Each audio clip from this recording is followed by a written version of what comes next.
రాబోయే రోజుల్లో మీ goal reach కావాలనుకున్నాం. But ఇప్పుడు లోక్సభ ఎన్నికల పరిస్థితి ఏంటి?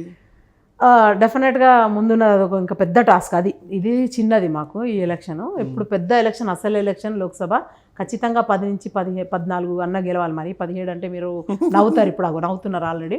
1, 2 అట్లా వదిలేసినా కూడా మిగతా వాటిల్లో చాలా ఎక్కువ స్థానాల్లో గెలుచుకొని అక్కడ దేశంలో రాహుల్ గాంధీని మేము ప్రధానమంత్రిగా చూడాలనుకుంటున్నాం.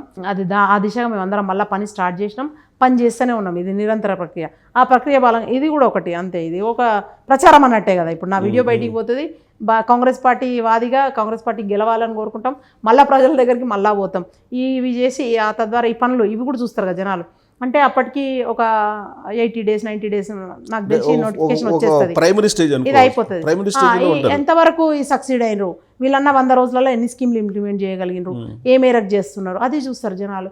అది చూసి ఒక గ్రాఫ్ అంటారు, అది పెరుగుతుందా తగ్గుతుందా అది జనాల చేతిలో ఉంది. లాస్ట్కి మొత్తం మీదనైతే అత్యధిక స్థానాలు గెలుచుకోవాలనుకుంటున్నాము.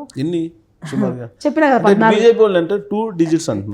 వాళ్ళ మొన్న కూడా అట్నే చెప్పిండ్రు, మేము అధికారంలోకి వస్తామని చెప్పిండ్రు, కనీసం ప్రతిపక్షంలో కూడా లేకుండా పోయినరు. అంటే ఇక్కడ కొంచెం కష్టం. అంటే అప్పుడు వాళ్ళు అనుకుంటుండ్రు 4 వచ్చినాయి మేము ఏదో చేస్తాం అనుకున్నారు. అప్పుడు కూడా ఏమైందంటే ఇక్కడ కేసీఆర్ అనేట ఆయనకు వ్యతిరేకంగా వేసినప్పుడు అప్పుడు బీజేపీ లేస్తుంది అనుకొని అట్లా పడ్డాయి. ఇప్పుడు ఇక్కడ బీజేపీ అయిపోయిందని అనుకున్నప్పుడు పోటీ ఎవరి మధ్యలో ఉంటుంది? కాంగ్రెస్ మధ్యలో, బీఆర్ఎస్ మధ్యలోనే ఉంటుంది. బీఆర్ఎస్ ఏమైపోయింది, లిమిట్ అయిపోయింది, ప్రతిపక్షంలో ఉన్నారు. ఇప్పుడు చేయాల్సిందేం జనాలు కాంగ్రెస్కి ఓటేసి కాంగ్రెస్ని బలపరిస్తే 2 టర్మ్లు అక్కడ మ్యాండేట్ ఇచ్చిండ్రు. అక్కడ మోడీ ఏం చేయలేకపోయిండు. కరోనా తర్వాత చూసినాం మనం ఎంత చితికిల పడ్డది. ఆయన విదేశీ టూర్లు ఎక్కువైపోయినాయి, ఆ కాస్ట్ అంతా జనాల మీద పడ్డది. ఉద్యోగాలు వాళ్ళు చెప్పిన 2 కోట్ల ఉద్యోగాలు ఇవ్వలేకపోయినరు. ఎకానమీకి ఏదో వాళ్ళు మేక్ ఇన్ ఇండియా చేస్తాం, బూస్ట్ చేస్తాం, అదేం చేయలేకపోయినరు. జీడిపికి మన స్టేట్ నుంచి కూడా జిఎస్డిపి ఏం తోడవలేకపోయింది. ఇక్కడ వీళ్ళు ఫెయిల్ అయినరు, అక్కడ వాళ్ళు ఫెయిల్ అయినరు. ప్రజలందరూ చాలా చక్కగా, ఇవన్నీ నేను కాదు మాట్లాడేది, జనాలు కూడా వదిలేస్తే మంచి వాళ్ళు వస్తారు, మీకు కాంగ్రెస్ పార్టీ బేరీస్ చేసుకుంటారు. కాంగ్రెస్ పార్టీ మంచి జోష్లో ఉందని ఈటల రాజేంద్ర కూడా ఏదో మీ వైపు చూస్తున్నారు అన్నారు. రావచ్చు, వి వెల్కమ్. ఉద్యమ నాయకుడిగా ఆయన ఒకప్పుడు ఎంత ప్యారలల్గా ఉద్యమం చేసింది వీళ్ళందరూ కూడా. ఆయన ఐకాన్.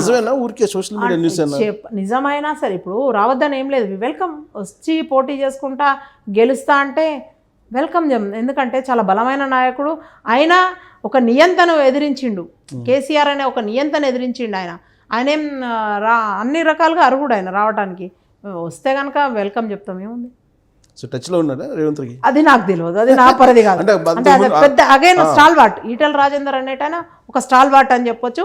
ఒక స్థాయిలో రేవంత్ రెడ్డి గారా ఈటల రాజేందర్ గారా అనే ఇది ఉండే. అంటే బీజేపీ పోట్రే కనుక చేసి ఉంటే ఈటల రాజేందర్ గారిని ఇంకో 2-3 స్థానాల్లో 4 స్థానాల్లో పెరిగి ఉండేటి వాళ్ళకి. నేను అదే చెప్తున్నా, చిన్న నాయకుడు కాదైనా, చాలా పెద్ద నాయకుడు, గొప్ప వ్యక్తి, వి రెస్పెక్ట్ హిమ్. సో రాబోయే రోజుల్లో మరి మేదక్ నుంచి కేసీఆర్ ఉంటారా? మీ ఇన్ఫర్మేషన్ అయ్యి ఉండొచ్చు కూడా, ఎందుకంటే చెప్పలేము. అదే జనాలు అదే అంటుండ్రు, అసెంబ్లీలో రేవంత్ రెడ్డిని చూసి తట్టుకోలేక ఆయన ఆల్రెడీ తుంటి ఇరిగింది, పాపం పడ్డరు, తెల్లార్లు అది అయ్యి. తర్వాత ఇప్పుడు మళ్ళీ రావాల్సి వస్తే నెక్స్ట్ సమావేశాలకు రాకుండా ఉండడానికి ఇంకొకటి ఆయన ముందున్నది ఏంటంటే ఎంపీగా పార్లమెంట్కి పోవడం తప్ప ఇంకోటి లేదు అవకాశం. సో నిలబడాలనే కోరుకుంటాము, ఎందుకంటే నిలబడ్డాక ఓడగొట్టడం అనేది ఇంట్రెస్ట్ ఉంది మాకు. ఎక్కడైనా ఓడగొట్టాలి ఇప్పుడు, అంతే అయిపోయింది. ఇప్పుడు సావు తప్పి కన్నులు ఒట్టబోయింది వీళ్ళకి, బీఆర్ఎస్ వాళ్ళకు. 39కి పర్మిట్ చేసినాం. అప్పుడు కూడా వాళ్ళు సారు కారు సర్కారుని ఎగిరినరు, అప్పుడేం రాలేదు. ఎంపీలు అయితే వాళ్ళు పెద్ద చెప్పుకోదగ్గంత ఏం లేదు. అప్పుడు అధికారంలో ఉండి కూడా 100 ఎమ్మెల్యేల చేతులు ఉన్నా వాళ్ళు గెలిచినవి 9. సో అట్లాంటప్పుడు కేసీఆర్ను ఒకసారి ఓడిపోయినాక కామారెడ్డిలో ఆయన ఎవరో రమణారెడ్డి గారు అంటే ఆయన ఓడగొట్టలేదా?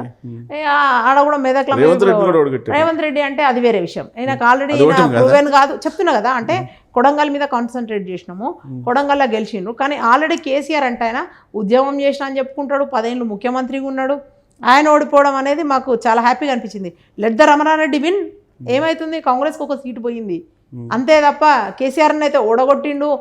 నేను కూడా చాలా రెస్పెక్ట్ చేస్తాను. ఆయన చక్కగా అసెంబ్లీలో మాట్లాడుతూ కూడా చాలా బాగా మాట్లాడుతున్నారు. అట్లాంటి వాళ్ళు ఉండాలి అక్కడ. బీజేపీ అని చూడను, ఒక సెన్సిబుల్ పర్సన్స్, నాలెడ్జబుల్ పర్సన్స్ అసెంబ్లీలో ఉండాలి, మాట్లాడాలి ప్రజల తరఫున. సో ఫైనల్గా ఇప్పుడు సోనియా గాంధీ గారు వస్తారా తెలంగాణలో? పోటీ చేసే ఛాన్సెస్ ఉన్నాయా?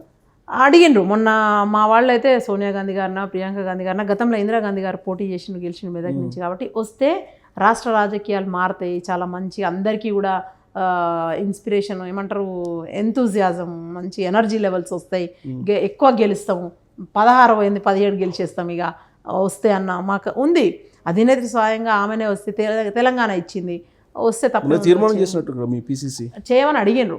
ఇక్కడ మేము తీర్మానం చేసుకొని తను వెళ్ళి పంపించి అడిగినరు. It's her up to her to decide whether she has to like ఆమె పోటీ చేస్తారా చేయరా అనేది తన ఇష్టం. వస్తే మీదకేనా బాగుంటుంది అని అనుకుంటున్నాం మేము. వస్తే చాలా బాగుంటుంది. మెదక్ వస్తే ఇంకా మొత్తం రాష్ట్రంలో చెప్పిన కదా యాజ్ ఐ సెడ్ 17 కూడా కొట్టేస్తాం మేము. సో మీకు నామినేటెడ్ పోస్టులు ఇవన్నీ లోక్సభ తర్వాతేనా, ఈ లోపు ఏమి ఛాన్స్ అంటే ఏమన్నా ఉండొచ్చు అంటే చెప్పలేను. అంటే ఇప్పుడు పరిపాలన కోసము ఈ అంత దూరం పెండింగ్లు ఆపలేము.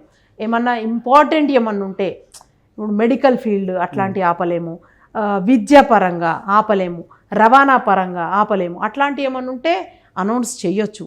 ఎందుకంటే ఉంటుందా భవానీ రెడ్డి గారికి కూడా లోక్సభ ఎన్నికల లోపల ఉంటాయా తర్వాత అంటే చెప్పలేను. ఇవన్నీ విన్నారు, చదువుకున్నా, చెప్పిన కదా చదువుకున్నా, కొంచెం నాలెడ్జ్ ఉంది, తర్వాత ఇంటర్నేషనల్ ఎక్స్పోజర్ కూడా ఉంది, అన్ని కంట్రీస్ 20 దేశాలు తిరిగినా.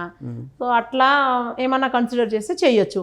మహిళ ముందుగాల 10-15 ఇచ్చినప్పుడు ఇక అందులో ఒక మహిళకు 2-3 ఇవ్వాలి. అందులో మహిళలలో అయితే ఉన్నాయి ఇప్పుడు. ఎందుకంటే అందరికీ ఎమ్మెల్యే ఇచ్చేసిండు టికెట్లు, నన్ను ఒక్కదాన్ని ఆపిండ్రు వెనుకకి. నాతో పాటు ఇంకొకరు 2 ఉన్నారు. మమ్మల్ని డెఫినెట్గా అకామిడేట్ చేస్తారు. ఇప్పుడు మెదక్ నుంచి సోనియా గాంధీ పోటీ చేస్తే మీ గ్రాఫ్ కూడా పెరుగుతుందేమో డెఫినెట్గా. ఎందుకంటే ఆ జిల్లా నిజంగా మీరు మెదక్ గురించి అడిగినప్పుడు ఏమైంది, ఈ తొందరపాటులా మా జిల్లా మొత్తం ఖాళీ అయింది. నా అదృష్టమా దురదృష్టమా అది తెలియదు కానీ పోటీ చేసిన వాళ్ళందరూ ఓడిపోయినరు. వాళ్ళని ఎట్లా పక్కన పెడతా అని చెప్పిండ్రు కదా. పోటీ చేయని వాళ్ళంతా పార్టీ మారిండ్రు, మిగిలింది ఒక్కదాన్నే నేను. సో ఆ జిల్లాకు ఒక పదవి ఇవ్వాలనుకున్నా ఇవాళ భవానీ రెడ్డికి ఇవ్వాల్సిందే. సోనియా గాంధీ గారు వచ్చినా కానీ అందరూ మీరు ఆమెతో పాటు నేను ప్రచారంలో ఉండాల్సిందే. ఆ జిల్లా రావాలి, నిజంగా కూడా బాగుంటుంది. See how it goes. Thank you very much Bhavani Reddy గారు. థ్యాంక్ యూ వెరీ మచ్ అండి. సో రాబోయే రోజుల్లో లోక్సభ ఎన్నికలు అనేది ఒక bench mark. Congress party primary success ఉందా లేదా అనేది. సో ఈ లోపల ఏం జరుగుతుంది అనేది చూద్దాం. Thank you very much. రాబోయే రోజుల్లో మీ గోల్ రీచ్ కావాలనుకున్నాం, బట్ ఇప్పుడు లోక్సభ ఎన్నికల పరిస్థితి ఏంటి? డెఫినెట్గా ముందున్నది ఒక ఇంకా పెద్ద టాస్క్.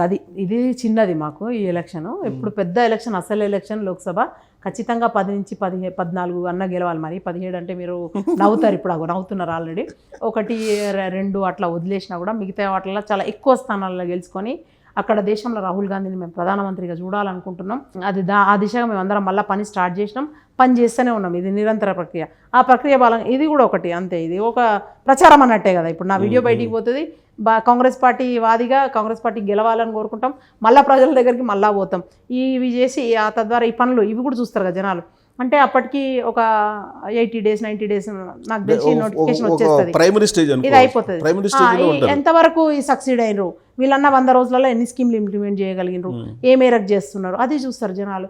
అది చూసి ఒక గ్రాఫ్ అంటారు, అది పెరుగుతుందా తగ్గుతుందా, అది జనాల చేతిలో ఉంది లాస్ట్కి.